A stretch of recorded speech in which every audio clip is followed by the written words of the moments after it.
Everyone, we're back talking about the different kinds of friars.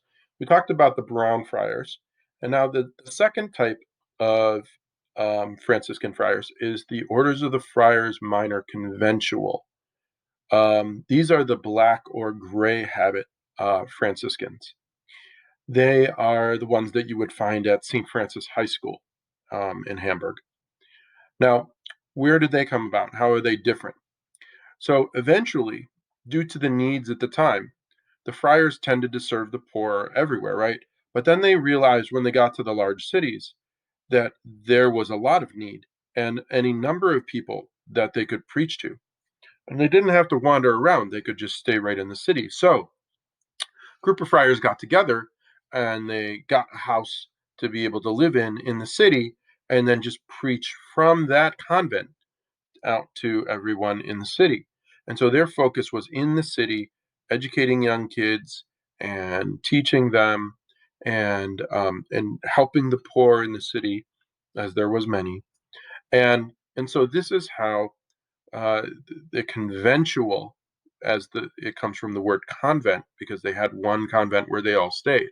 Where the brown Franciscans, they just wandered about, going from place to place. And so this is the second part of that. So they tended to adopt the gray or the black habits depending on where they lived and who they were serving. So the OFMs, Order of the Friars Minor, the brown ones tended to serve the country, and the OFM conventuals tended to serve the city. And many of the large universities were founded by the OFM conventuals. The third order is or the third, not the third order, but the third types of the Friars Minor are the order of the Capuchin Friar Minor. Um, Capuchins, there's several years after the passing of St. Francis, when a group of the friars wanted to go back to the basic ideals of Franciscanism, like absolutely utter poverty, right? Extreme poverty. And so they broke off completely from the other Franciscans and they wore a habit with a really, really long hood known as a capuce. And people started calling them the Capuchins because of this long hood. And they just said, well, yeah, let's just go with it. And they took on the name Capuchins. So as far as the numbers go, how many Franciscan friars are there in the world? At about this time, it is the brown Franciscans, they're about 14,000. The OFM conventuals are about 4,300. That's not that many. And then the OFM Capuchins, they're about 10,000 strong. That's a total of about 30,000 Franciscan friars in the world today. If you're also familiar with the Jesuit order, there's only about 16,000 of them in the world. So definitely almost double the number of Franciscans as there are Jesuits. Okay, so moving on, we want to talk about the poor Clares. Um, these are specifically these are specifically the nuns founded by Clare, and it's only one order of nuns. Now there are plenty of nuns and sisters all over the world, and many of them espouse to be Franciscan, right? The Franciscan Sisters of Saint Joseph, and there's any number of them, but those are not the second order.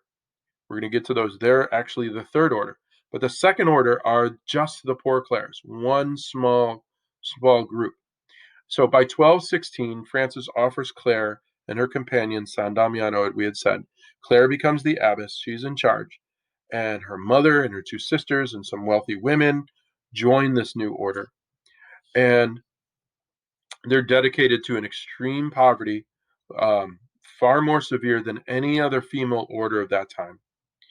The rule of the Poor Clares, right, their officialness, was written by a bishop since women couldn't write church documents, and it was also issued by Pope Innocent. But Clare was not happy with how this bishop, wrote it, so she rewrote it toward the end of her life. Because yeah. Anyway, there's about 17,000 Poor Clares in about 75 different countries across the world today. Now, lastly, You have the third order. This is called the secular Franciscans, or the Brothers and Sisters of Penance. Now, this was established by Francis. The third order was established by Francis after founding the friars. Now, during his lifetime, there were lots of married men and women and clergy and hermits and who was drawn to Francis's vision, but due to their life commitments, they weren't able to join the monastic life of the friars or of Clare and the sisters. So Francis founded this way where married women and men, as well as single and secular clergy, could belong and live according to that Franciscan spirituality. So, according to the tradition of the Third Order, the original rule was given by Francis in 1221 to a married couple who wished to follow him, but they didn't want to like end their marriage. Most Franciscan sisters belong to the Third Order. So, like, I could become a Third Order Franciscan as a married man and go and live out a Franciscan lifestyle. And we would get together with other secular Franciscans and go work in a soup kitchen or do some other kind of service. The other way would be to become one of these Franciscan sisters, like I said before, like a Franciscan sister of Saint Joseph or something like that. And those sisters, and there are maybe 100,000 of these in the world today. Um, that are dedicated and are connected to religious orders that are part of the Third Order Franciscans. So that is the first, second, and third order Franciscans. So I want to talk a little bit about those three commitments of Franciscanism, the three vows. First is poverty. Franciscan poverty, it doesn't just mean be completely poor. It means to own nothing but what you share in common with the community.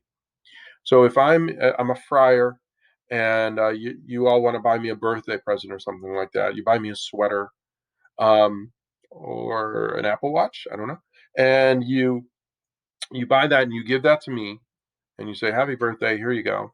And now that it doesn't, if as a Franciscan friar, it would not belong to me as such.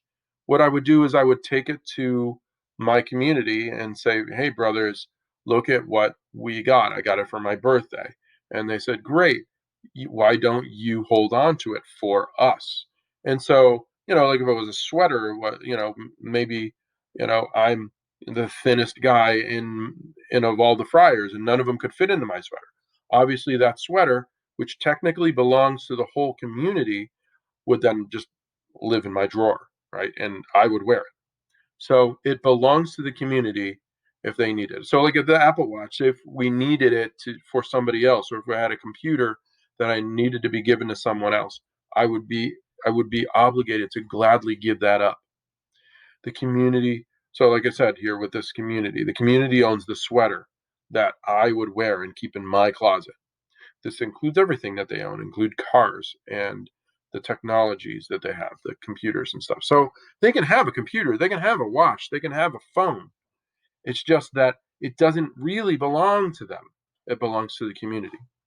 And a friar's salary is his to use, but must be always ready to share. Secondly, Franciscan chastity. And we'll come back to that in a second in the next video.